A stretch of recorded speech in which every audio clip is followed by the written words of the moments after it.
Why is this so important?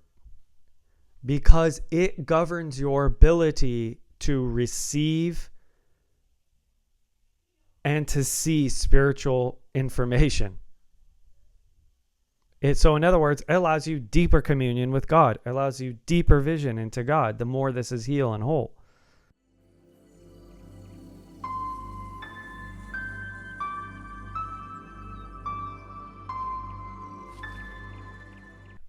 Shalom, hello everyone. Welcome to this week's mysticism class. Good to have you all. So this week we are going to be going over the winter solstice, right? So today's the winter solstice, and we're going to go into some deep teaching about that. And really looking forward to it. It's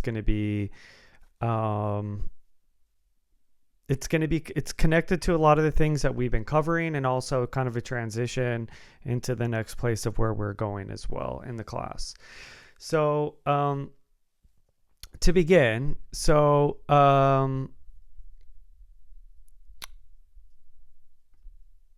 when we talk about winter solstice, when we're in conversation about winter solstice, first off, what is that? So today is the shortest day of the year for people in the northern hemisphere. For those in the southern hemisphere, is obviously your longest day. I will be talking specifically about the shortest day. I recommend coming back if you're, if you really want to tune into some of these things, in this, June for you when you're at this particular point, right? So obviously this is going to be a very northern hemisphere teaching, so I do apologize for that, but that's just the reality.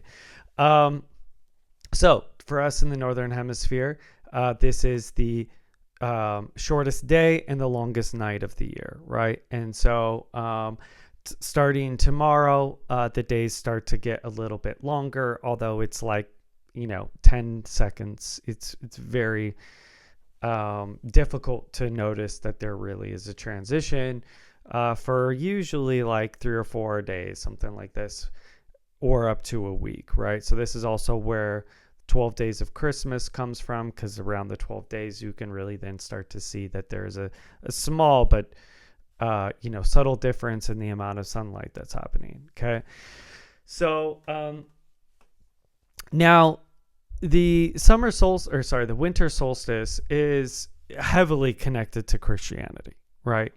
So and the Christian tradition, so this is signifying the birth of Christ, right? So the birth of Christ is supposedly happening on December 25th. And there's a whole bunch of reasons for this, and and whatnot, but let's just briefly go into that, and then we're going to get into the mysteries of all of these things. So first off, the early church fathers argued that Christ was born, some of them they persuaded it was December 25th, which is interesting because in the Roman period, this was the specific day called Saturnalia. And Saturnalia was this very bizarre, interesting holiday where it mirrors a lot of Christmas today. It was a time of celebration. It was a time of giving gifts. It was a time of great celebration. But in addition to that, slaves became masters for the day, and masters became slaves for the day. So there was like this reversal of roles that were happening too. So a very fascinating holiday, and this particular day was associated with December 25th. So, and then in addition to this, you have like Mithras being reborn around this time with the Mithraic cults that are happening with what they call the thing of Sol Invictus. So you had this sort of like periphery of traditions that are happening in the Mediterranean period around this time, specifically about this sort of like rebirth of the sun. Okay. And as it's tied to or the birth of the sun, you could say too. So you can see why they symbolically obviously chose this day, the early Christians, because it's a solar holiday. It's a naturally occurring solar holiday. December 25th, you could say, or like right around this period, because right, so December 25th would be 3 days or 3 nights after the winter solstice. So the night of the 22nd, the night of the 23rd, and the night of the 24th, which you then have the birth of Christ in the 25th. So this is like a 3 days after, you could say, the sun dies. It has its longest or its shortest day of the year in the northern hemisphere, and as a result, it dies for 3 days, so to speak, in the Christian way that they sort of ended up working with it, and then gets reborn on the 25th, or is seen as regenerative, or is seen as there, right? So you can see why this is why they chose December 25th, because Christ is supposed to be the Son, S-U-N, S-O-N of God. Therefore, let's tie his birthday to this very specific solar process that ties into other Christian things happening with like 3 days in the grave and whatnot, and their Saturnalia. So there's a whole bunch of stuff kind of coming in together, and this is why they chose December 25th, because Jesus is supposed to represent the true spiritual Son, right? S-O-N and S-U-N. So, you know, one of the things that Christians will say was, well, they're just you know, they just stole this particular holiday. Well, in some senses, yeah, but they're also, you know, their Christianity was, like we've talked about it being a solar expression. It's a solar cult, as people will use in academic language. But the idea is that, like, you have Jesus with 12 disciples. He's the Son of God. He brings illumination. He brings light to the world. He dies for 3 days. He resurrects. These are all very much solar motifs, right? So the sun moves around the 12 constellations, which are the 12 disciples.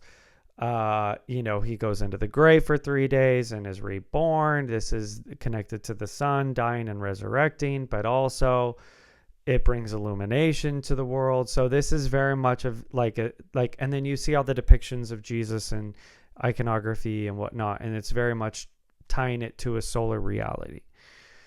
So, you know, this is how it became as the myth, or the story, I should say, and how it was sort of created around Jesus was, you know, portrayed. They very much portrayed as this sort of like solar reality. Right. So where it mirrors the story itself and like the 12 disciples and everything, they're mirroring also a cosmological reality that's also happening. Like, they're not disconnected. They're very much connected. So, you know, if there were 14 or 28 aspects of certain things of Jesus, you would have, you know, a different sort of aspect, a more lunar aspect, but then also tied to the sun in certain capacities, right? So depending on how these things are sort of configured, and it's like very intentionally configured in this sort of like solar way, in the solar dimension. Okay. So this is why then they said, okay, so if Jesus is the true spiritual Son, the Logos, which also the Logos was seen as the light of intelligibility, the illumination of the sun, right? So the Logos was also attached in philosophical traditions to the sun, you know, which we then see the imagery of this in the New Testament. Again, there's just a ton of solar imagery with Jesus, because it's supposed to be the sun, the S-U-N is supposed to be the one who gives the life to humanity, the light of the world, right? So it has a ton of solar realities to it. And so why not make Jesus's birth December 25th? Because that fits perfectly with the natural holiday that God had created into the system. So, but probably, to be really honest, the actual historical birthday is probably in the springtime sometime, maybe right around Passover, because in Luke chapter 3, it says, now Jesus, when he was just in the beginning of around 30, he and it says it's around Passover. So it implies in Luke that, like, at least the author of Luke sees Jesus as like being sometime born right around Passover, which follows a Jewish tradition of, I believe, the prophets or the patriarchs. I don't remember which one off the top of my head now. They are born and die on the same day, right? So this follows this sort of tradition of that particular thing. But then let's say the mythological birthday of Jesus is December 25th, which has a very, so as a result of this, but what it's doing to us as well psychologically is it's actually pulling us into this particular day, and the knowledge of what's actually taking place on the winter solstice on the 21st, which is today. So it's actually pulling us into the mystery of actually taking a look at this, right? And so instead of it just being an arbitrary holiday of everyone just gets together, like, there's a real metaphysical reality that's taking place on the earth right now. This is a very interesting time and season for humans on the planet every year as we sort of cycle through this particular place, the winter and the summer solstice, right? So interesting about this particular time of the year. So we have the shortest day of the year, and as a result of it, in the northern hemisphere, it's the least amount of sunlight, right? And what do we see? We see nature moving inwards. Okay. Energy is moving inwards. People are moving inside their houses. The weather gets colder. Animals hibernate. Plants aren't giving off a ton of vitality. They are, leaves have fallen off, sap's coming down, right? So it's everything is sort of condensing and bringing itself inwards. It's a very important point to hold on to. Okay, so as we move inwards, now this particular energy is moving inwards, and the energy that is moving inwards itself, or that is the most affected, is what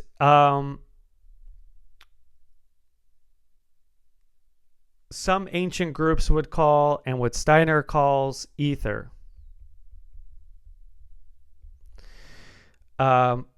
In the Greek tradition, it would be called Zoe or Zoe, right? So I am the light of humanity. That's Zoe. That's in John chapter 1. The light and the life, the Zoe. I'm the way, the truth, the aletheia, and the Zoe, the life force. Okay? So we have ether, Zoe, and then in the Egyptian tradition, they called it the Ka. Okay?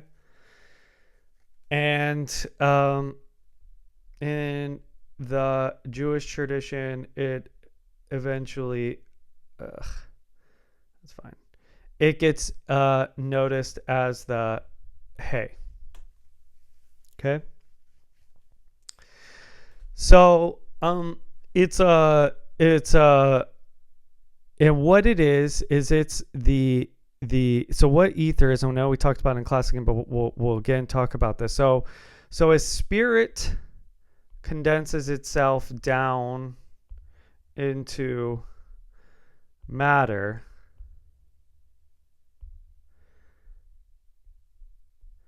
at its fourth substate, which is this mediating principle here, is what we call ether. Okay.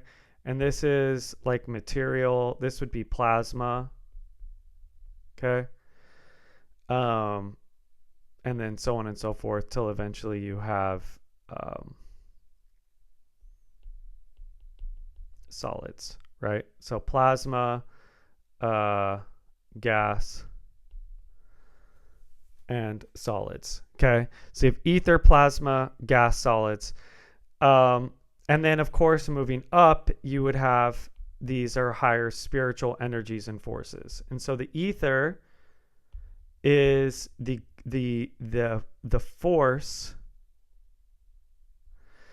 that takes down the higher spiritual forces and also projects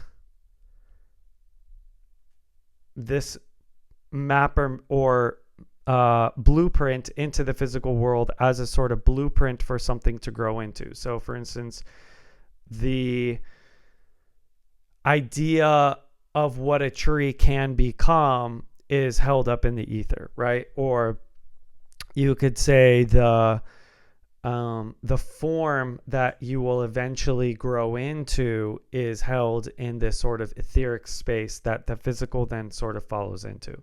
But the most important thing is the ether is passive. Okay, it's passive. It's a receptacle. It's like the moon. It's a receptacle, and it can be energized. It's like a battery. And it receives energy, and it also then gives down energy, but it does so in a way that's reflective of either way, upwards or downwards. So it's this very, very, very, very, very important fourth principle. Fourth, 1, 2, 3, 4, 1, 2, 3, 4. It's the middle. It's the priest, you could say. Okay, it's this mediating energetic activity. Now, this particular so one thing that we eventually see when you understand this principle, we'll go into it more, the ether here, is you have an etheric body. Okay. Which again the Egyptians called the Ka. So your etheric body, and this would have been your zoic body. Okay. So your etheric body is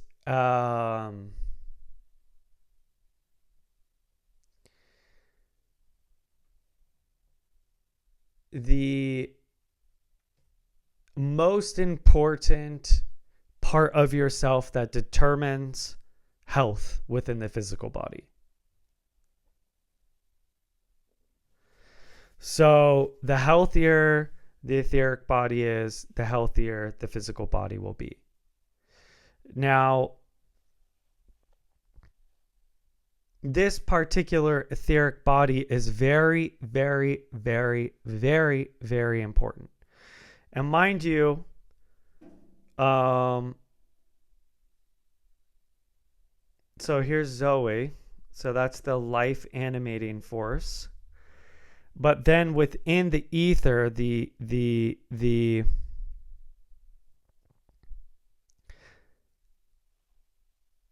force that magnifies its spiritual power is called Christos.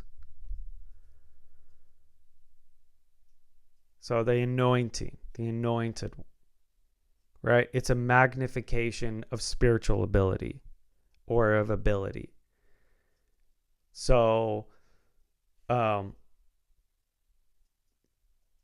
that's why there's like multiple people in the Old Testament that are referred to as the Mashiach, the anointed one. It's not to say that Jesus wasn't the Christ, but the problem is you run into semantically is that A, there were other Mashiach Christos in the Old Testament, and B, Christians are then later called little Christs, Christians. Right? Because the idea of it actually is about those who have had their etheric body magnified, or they're working through spiritual abilities. So therefore, these things are taking place. These signs are following them. And it's because they had activated the Christos. So, and obviously this is one form of definition that you can work with, but when you really get into the metaphysical aspect of what it means to be actually anointed and anointing, you understand it as, oh yeah, it's the principle of spiritual magnification. So, and not only spiritual magnification, spiritual magnification, but then, this is why somebody can be the anti-Christos. The anti-Christos doesn't mean that the Christos isn't there. It means that they're working against the illumination of the Christos taking place within the human. Or in other words, they're shutting down the etheric or ka of the human. Which is why it says they have like a mark on their forehead and all these various things. Because it's a signification of the inversion of energy itself. Looking at it from one perspective. But the idea of the Christos is supposed to be the magnification of power. And, depending on how you use that power, it can be for good or it can be for bad. So how do you know who's a true Christ? As I said, well, you have to follow the fruits of the Spirit as well. So you could have a magnification of spiritual energy, which we see with different, let's say, charismatic leaders all the time. But then there's crazy stuff, X, Y, Z. It's not to say, they're terrible people or whatever, but like there are different realities that this anointing can manifest into. And so, but there has to be also a reconfiguration that's happening as well. Or let's say the logos principle, which is intelligibility. In other words, wisdom and understanding and insight into constructive wholeness through and with the anointing. So you need the mind as well as the power, which is why John focuses so much on the logos itself, because it's, it sort of balanced out the system and created another force in there to actually make it intelligible as opposed to just pure potent power. So, but in addition to that, it sort of bends itself towards a restorative aspect within itself. Okay. So the etheric body is, again, so it's pre-plasma, as I was saying. So it's, if you've ever had like an out-of-body experience and you felt this like buzzing inside your body or a vibration, that's your etheric body that you're feeling. Okay. So you can have very, very real objective experiences of this thing.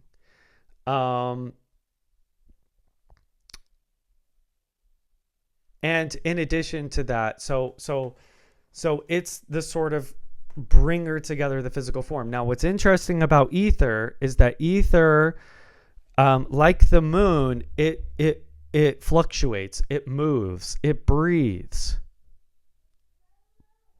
Okay, so it has the ability to expand and contract, like the moon in its phases. Now, before I go into this really quick, the other thing that's very, very, very, very, very important about this Zoe body or this etheric body or this Ka body is that it is, when this thing is healthy, it creates an intermediate vehicle of higher perceptual consciousness. And it is the area of expression of all psychosensory faculties. Okay. So the more it is whole, the more spiritual perception emerges. So another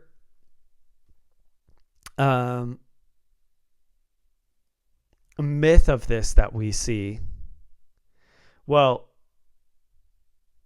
yeah, so whatever, let's just go into it. So there's another myth that talks about this very explicitly, and this is the myth of Osiris. So Osiris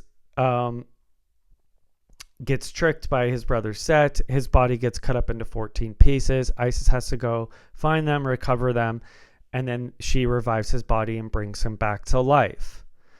So these 14 pieces, these 14 shards, were seen in the mystical tradition as what? As the 14 main points of the Zoe body, or the etheric body, that has been essentially scattered, and they need to be restored and healed. And as a result of that, as they get healed and restored, the illumination of the energy body within itself becomes born. So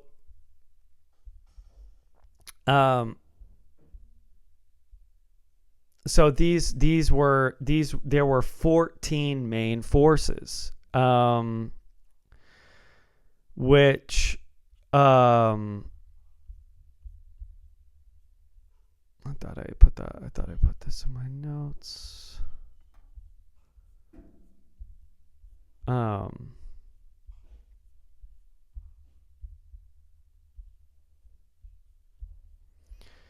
So we have like perception and insight, the ability to see the truth, right? So perception and insight, that's one of the nodes of the 14.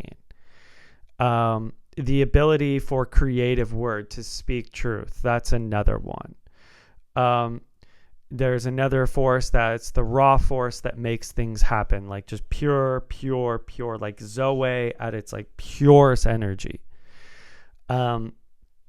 Another one is inner splendor and radiance and light. Also, what's contained inside here is the power of continuity and survival, the ability to sense spiritual presence, the ability to absorb and use sustenance, right? So to absorb energy, the power of growth and vitality, the force of active will, contains memory, place of resources, shining quality of truth, and the ability to take authority, you could say, over an environment. Okay, so these are just some of the main things, but the ability to see the truth, right? So in the story of Christ, of him being born in December 25th, is this idea that this force you will now begin to be able to see. This is Jesus being born into the world. Like, now you can see the Christ child. So, and what this means is, look, in the time of winter solstice, as I said, the energy is drawing back inwards. So that's why in nature you see everything condensing inwards.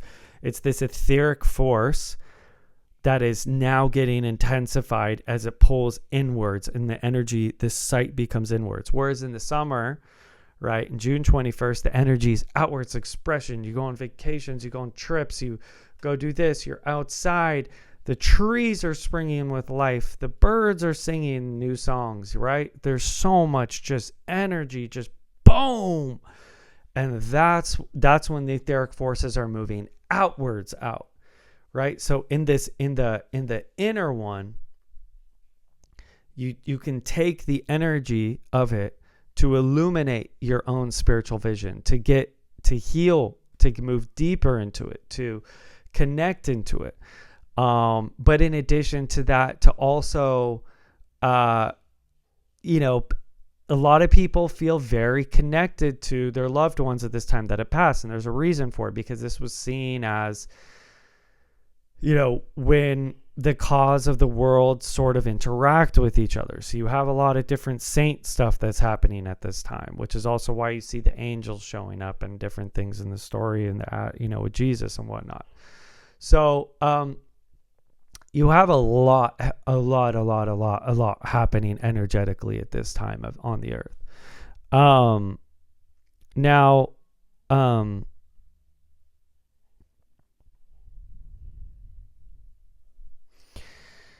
So this is, at this time of the year, there's an awakening of etheric perception, deeper imaginative work, and the warmth ether that Steiner talks about, we'll talk about here in a second, is what begins to,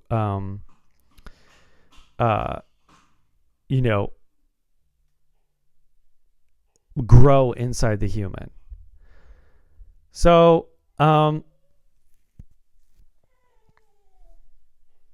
Steiner talks about 4 main different types of ether. We have warmth ether. So these would be all different aspects. Warmth, light, chemical, and life. And each one of these, I'll add to this, is just a positive and a negative pole to them. But warmth ether is how you experience sort of like the inner warmth, right? You feel a sense of I. That's the warmth ether. Okay? Inner warmth, sense of I, where you really feel your energy just like coming in and feeling, ooh, that's warmth ether. Okay? And this has very specific activities to it. So, and then we have a light ether, which is where our perception comes from. Okay. And this one's really important. The Egyptians called this Sia. So it's this idea of being able to see spiritually, to have intuition. And so this is where this part of ourself can either grow and expand or contract within ourselves. So like where these like things are expanding and contracting in terms of spiritual abilities or being able to sense things or not, or maybe you felt like you're open, but now you're closed off. And this is because this is your etheric body that's shifting and changing. Again, it moves like the moon. But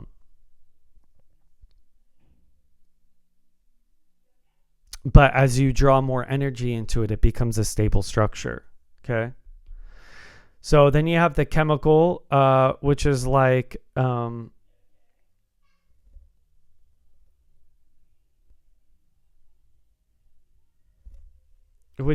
the patterns of terrestrial organization. In other words, it holds the blueprint and field of an individual person in terms of their physical manifestation. Okay. And this also then takes place in the organs and the chemistry and all of the things that are happening biologically in your body that are passive to you, but are active to it, because this is being governed by this type of ether. Okay. And then you have life ether, which is our 5 senses, and will, in a sense, or you could say drives the body. Okay. So to drive. Okay. So we have this inner sense of ourself, our perceptual field, our physical body that's doing things, and the sort of like sensory experience we have in the material realm that's being, it's experiencing at this energetic level called the etheric body. And this is also then why if you physically die, like people will talk about smells, or they'll still have like different types of sensations. They'll have, a whole host of things if they're just totally in their, through the way that they died, if they're just totally in their ka, or their Zoe body, depending on how, that's why you have these near-death experiences where people are like X, Y, and Z, and you can tell sometimes what has happened to them. But they still have these sort of like sensory things, and it's because it's actually being projected here then through the physical body. So we can see all of this various activity that's taking place within the human. Okay, so we have this very particular thing that's taking place inside of us. We have this warmth, this light, this chemical, and this life. And we have these 14 major nodes that move through the 42 points of energy within the etheric body, which then project itself outwards into like deeper manifestation. So this is a really, really important thing to realize. Okay, so at this time of the year, the winter solstice, the energy is drawing itself all the way in. It's a deep inhale, and now the energy is actually going to start to just barely move out starting tomorrow on the 22nd until it obviously reaches an apex point where the energy is so condensed and also moving, and the sun's also bringing new energy in, that it's picking up, that it explodes in the sort of vitality that we see with springtime until it eventually fully engulfs itself up into the summer, where it burns almost like with, intensity, with all the plants dry out and things like that. And then it eventually, the energy draws itself back in. Okay. So this is a time of inner introspection to look at the transformations that really need to take place in your thought world and in your emotional world. Okay. And in addition to that, really pushing into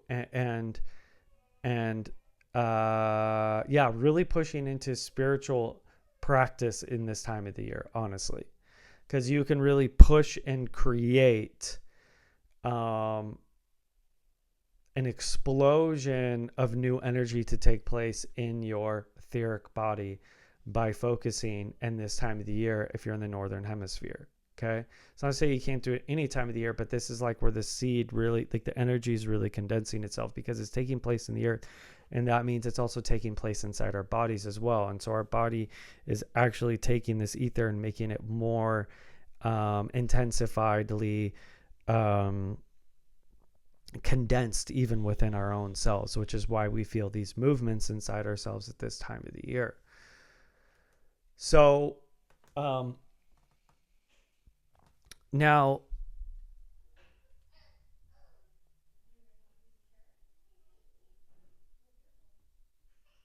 when like, this is also a really good time to figure out what really needs reconfiguration within, or actually let's say it this way.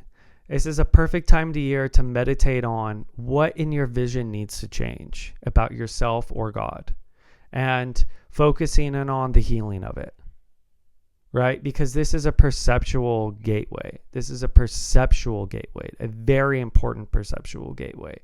And so the more you can focus in on it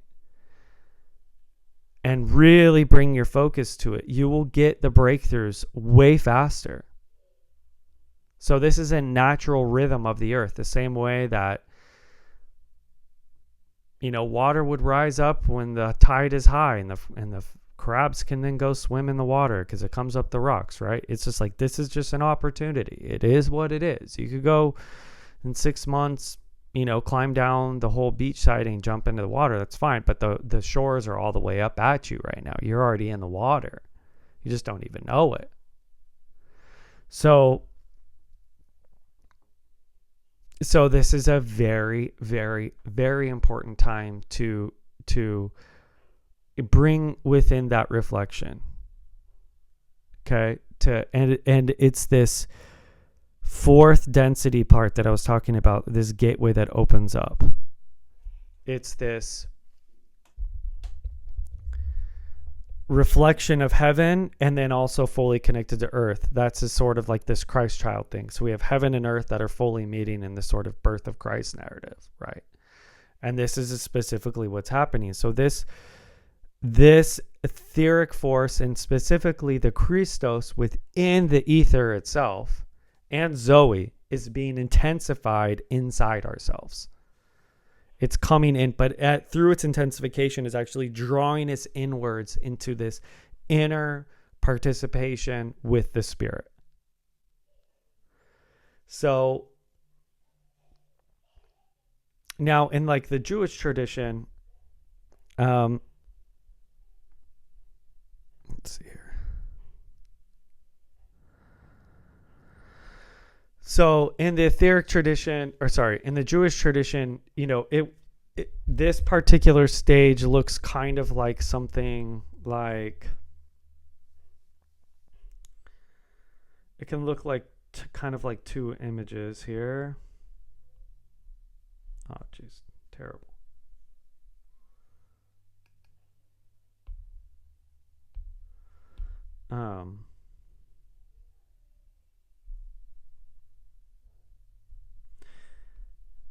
Okay, and that becomes the fourth one, but it also can look like this.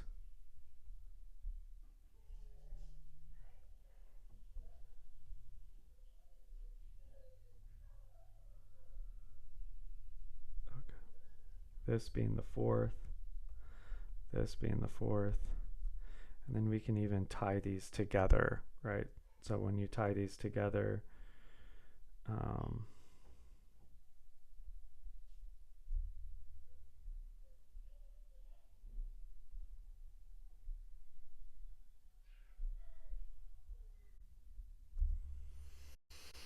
oh, look at that. Oh, did that freeze? You guys not seeing that anymore? Oh, there we go. Look at that. Ah, the cross. Okay. Or the Templar cross. Really is what it is. So they're both images of the horizontal and vertical. This is the image of the etheric body. This is the 7 and the 7. Right? So this is the 14 gates. So this has to do with the actual Christ, the cross of Christ and Golgotha too, in a lot of ways. Okay. So what it's actually talking about in the etheric forces and earth and just different things and how it's regeneration, and that's why Jesus resurrects, because the resurrection is a fully etherized physical body. That's why they had the same myth or the same story with Osiris. When he gets the 14 put back in, what happens? He resurrects. The story of Dionysius, he gets torn up to pieces, and once the etheric forces gets reconfigured inside of him, he resurrects. The story of the person being turned into a stag from Artemis, who gets torn up to pieces by dog and then gets reconfigured by Artemis, they resurrect. Right? So all of these stories, I'm not saying that Jesus' story doesn't have any significance, but what I'm just trying to tell you is that the reason that it's here is because this is the story about the resurrection of the etheric body, which means it's our etheric body is the thing that has been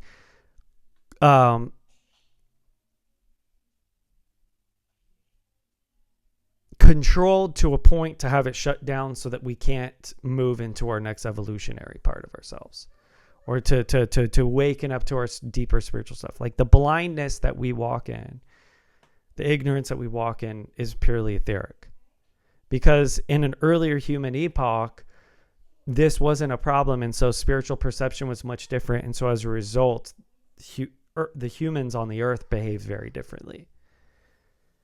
Okay, because this body universally was much more awakened. But the story of Osiris and the story of Dionysius and the story of Dionysus and Osiris and these resurrection myths, which are very much agricultural because they're talking about the ether and the earth and the re-explosion of that. That's what Dionysius. And what do? You drink the wine of Dionysus because it's talking about the ether.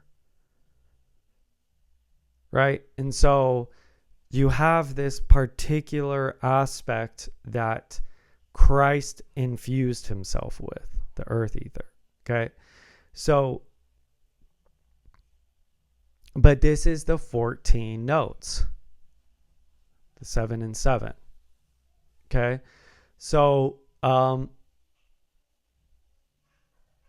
and as you sort of like work through them, and we'll go into them deeper in our other classes, as you sort of work through them, you will actually feel yourself changing and expanding. Okay. So, like in the Jewish tradition, this would be Beit, Gimel, Dalet. This would be Hey, Vav, Zayin, Chet. Okay. So, and then the whole energetic structure itself would be the Aleph. Right. So it's pre-formation of it, but it, take with this was this is why the Vav is the hook, because it's pulling down from the upper worlds, because this is heaven or celestial or higher dimensions, higher. This is earth. Okay. Masculine, feminine.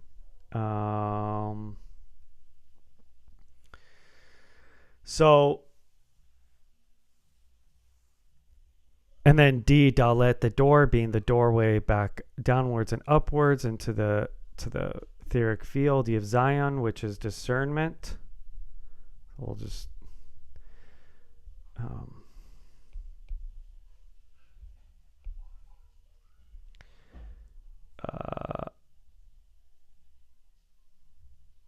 understanding is Vav, and Chet would be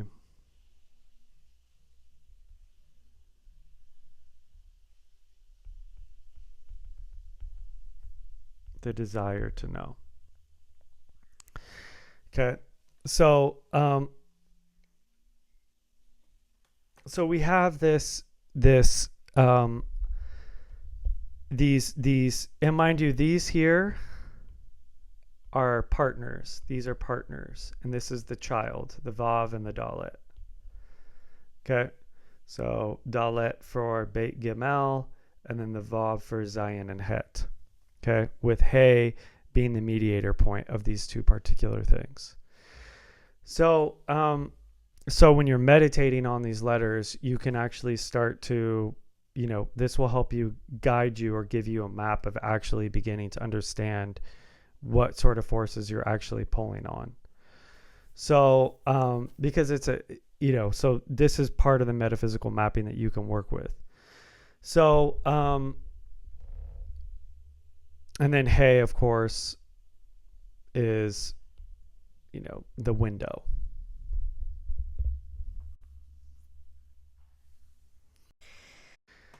So what we have here is, so this particular symbol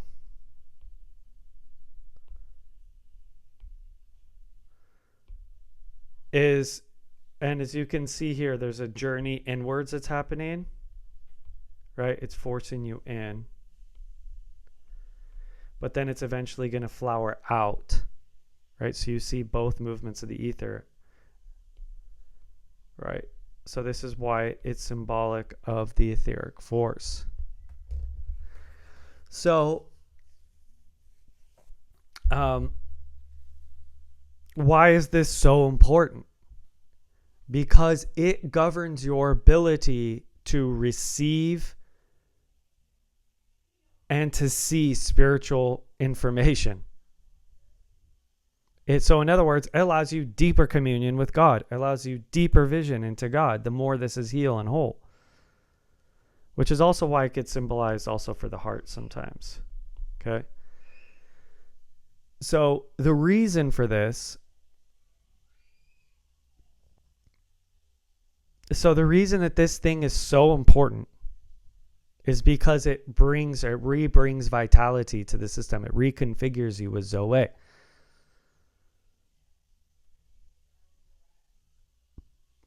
And it's in this time of the year that it's pulling you inwards. It's pulling you into that deeper It's pulling you into invitation. Okay. So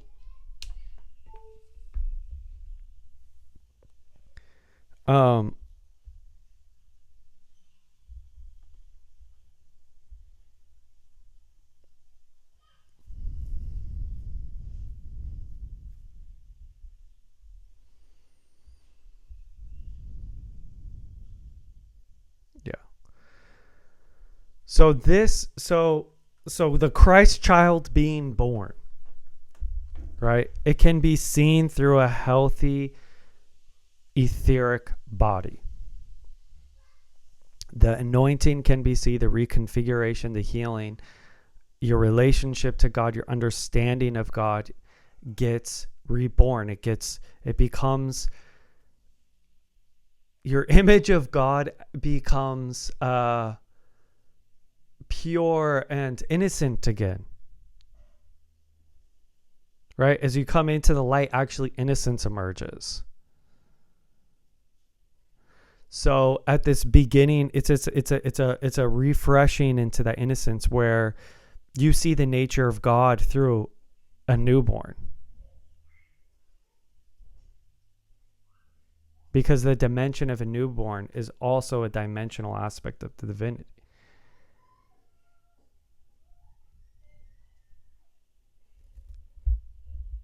We always think of God as an adult. But what are the qualities of a newborn that we can see reflect these higher spheres of the divine being?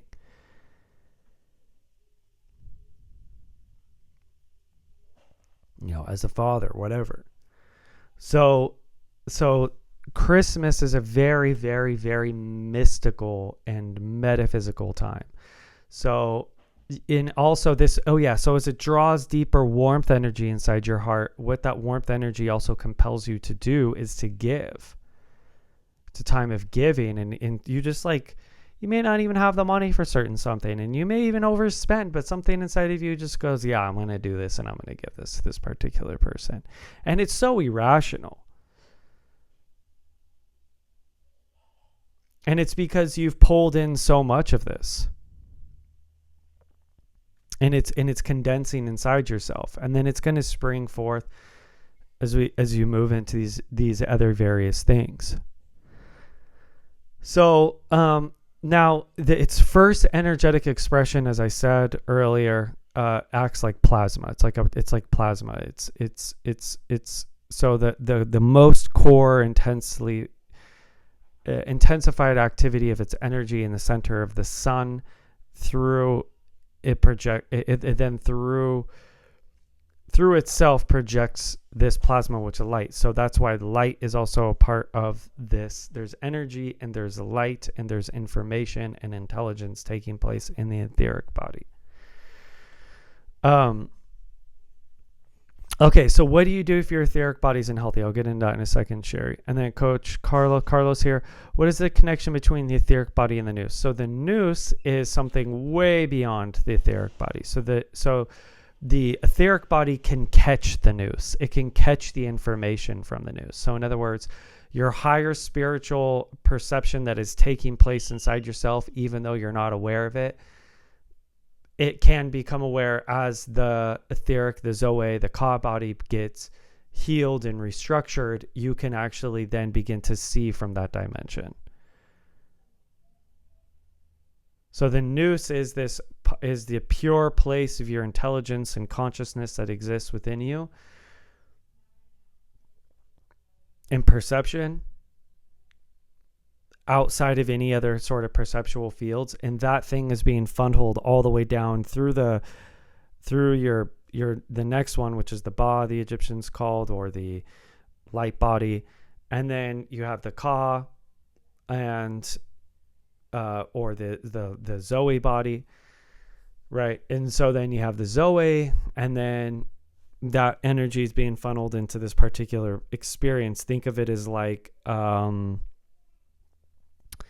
the hardware that's projecting the software experience. So as that gets reconfigured in your mind, you then perceive things and experience things differently.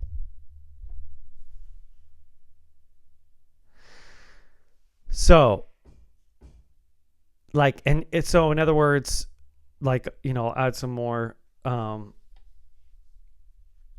like angelic connection, God connection, you know,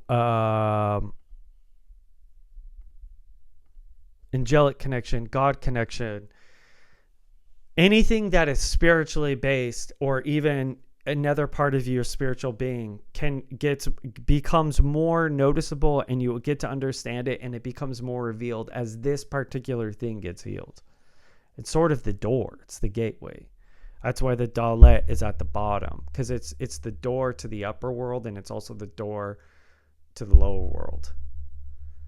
That's why it's the bottom of the triangle of the child of Beit and Gimel. Because it's that which is moving in and out.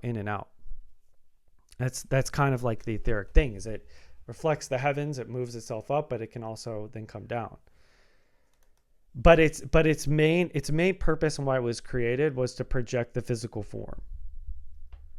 So it's an energy that gets reabsorbed back into the soul after somebody dies after a certain period of time, but only because that those forces and that activity gets pulled into what we consider to be the astral body or the spirit self. And so it's a different process that's taking place there. But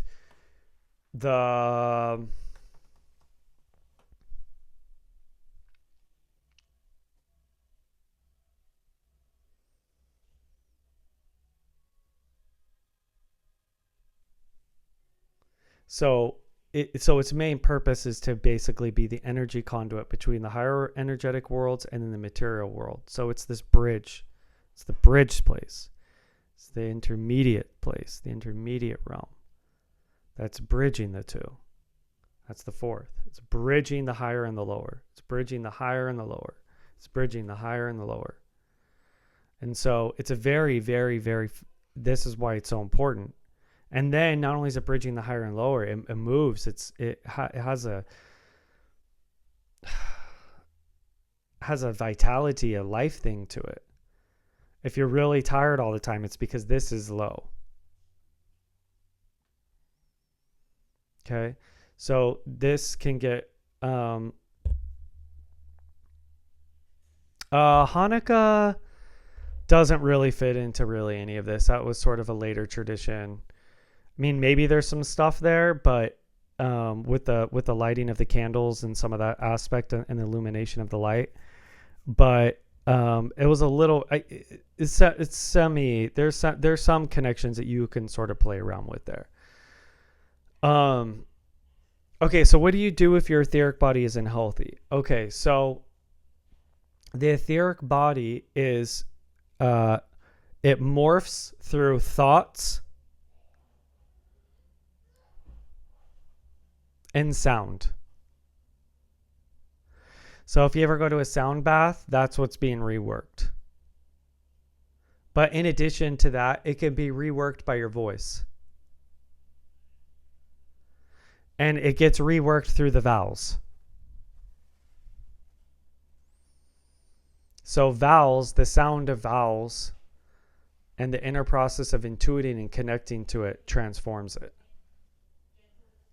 And that's when using your voice, and why certain mantra meditations you feel attracted to or you feel moving into is because it's a medicine for the Zoe body, for the etheric body. It's a medicine. So it requires a process of, Om could be one, honestly. Om could be one. But there's more than that. Play around with all the vowels. See what you feel attracted to, not attracted to. So it's a sound thing. So that's why it's vibratory. It vibrates. It's highly vibratory.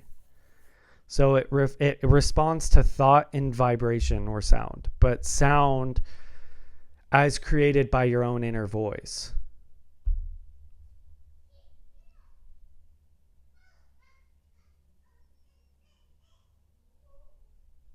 It does affect your memory, yes. It affects, so the more that it goes away, your memory eventually goes away too. But in terms of healing it, this is the process of reconfiguring it. So now this is where things get difficult, because your thought world could be a complete projection of what your emotional heart world is and what you've experienced and seen. Well, that becomes this time of the year to figure out what that is. You got to go into it and find it and what it's projecting outwards, because it's going to be easier for you to access it. Way easier. And then you take that information and you begin to transmute it. So don't ignore your shadows. Don't ignore your dirt right now.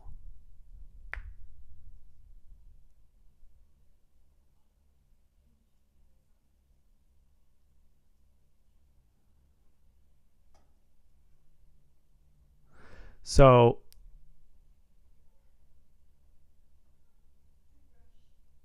Marty, what I would say is play around with the vowels themselves. Play around with the vowels. Play around with them. See how your body reacts to them.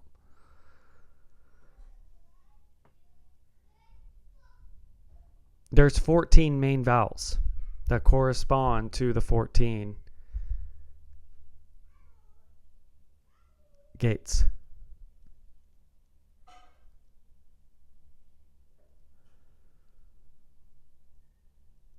Okay. So, but they're also abilities, they're things inside ourselves. So pay attention to where your emotional and your thought world's at, but really, like, what are you projecting and what are you creating inside yourself? Because then this is going to be resprung throughout the rest of the year. But this is it's just a lot easier to access. Just is. And in addition to that, it sort of creates the template of what you will be moving into in terms of what you're experiencing in your reality moving forward. But it's also, I will say this, again, this is also the earth breathing in. So this is the earth taking a deep inhale, and then it begins to exhale. So think of it as this is an inhale, okay? And so the earth its power is growing actually now. It's going to begin to grow.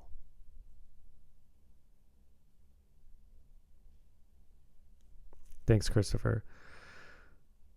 So it's condensing. It's getting more and more intense now. And you can start to see it and feel it. So as much as there's a solar thing happening, there's very much a earth thing happening here as well. So we talked about Sophia. And this is her restructuring herself to re-express itself in vitality in the next year.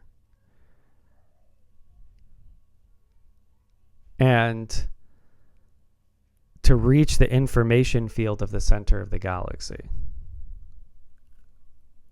Because we are ending Sag and moving into Capricorn. And Sag is what? The sign of the center of the Milky Way. Sag is the galactic center sign.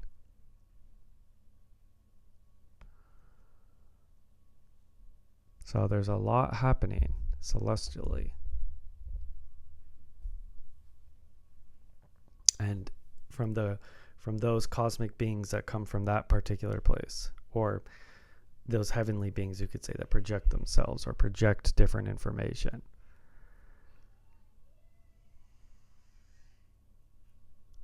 So that's why Earth needs it. This is her time of coming home. What do we do when it's cold? We go home. We say get in our house. We feel this nucleus to get back close to that homeness.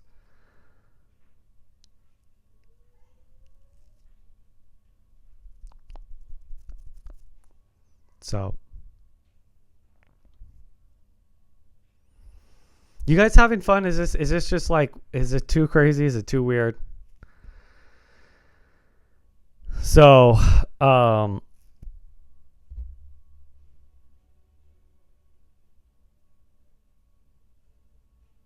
yeah, otherwise, I think that'll be it for today. Unless there's any major questions, but otherwise, we will.